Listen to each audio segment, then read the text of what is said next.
Hello, जय श्री कृष्णा। तो हमने नेक्स्ट क्लास में पढ़ा था बिंदुसार के बारे में। आज हम पढ़ेंगे अशोक के बारे में। अशोक था कौन?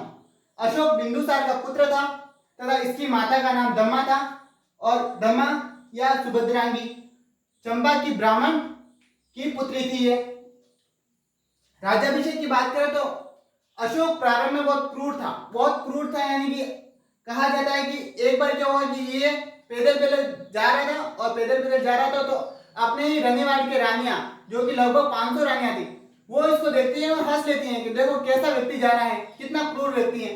और ऐसे ही हंसती हैं तो अशोक को बहुत बुरा लगता है। अपने ही रनिवाड़े की 500 रानियों को इसने जिंदा जलवा दिया था। इतना क्रूर शासक था ये। इसके अंदर दया नाम की कोई चीज ही नहीं थी। अगर बात करें तो हैंसोंग और फयान के अनुसार वो ये कहते हैं कि इसने अपने राज्य के अंदर ही एक नरक की स्थापना करी थी। नरक के अंदर ये अलग अलग प्रकार से अपराधियों को यातना देने का काम भी करता था।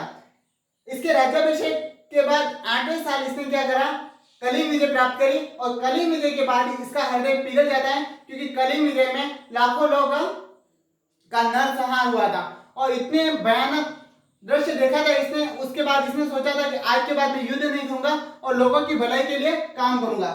तो अपने राज्याभिषेक के 12 वर्ष तक इसके पूरे शासनकाल को 3 भागों में बांटकर पढ़ाया जाता है। पहला है अपने राज्याभिषेक से 12 साल तक। 12 साल की बात करें तो इसके अंदर इसने 8वें वर्ष कलिंग पर विजय प्राप्त करी थी। उससे पहले ये चंडाशोक के नाम से जाना जाता था और कामाशोक के नाम से भी ये जाना जाता था। बहुत क्रूर होने के कारण चंडाशोक के नाम से जाना जाता था और कामाशोक अनेक विवाह और अनेक पुत्र उत्पन्न करने के कारण ये कामाशोक के नाम से जाना जाता था।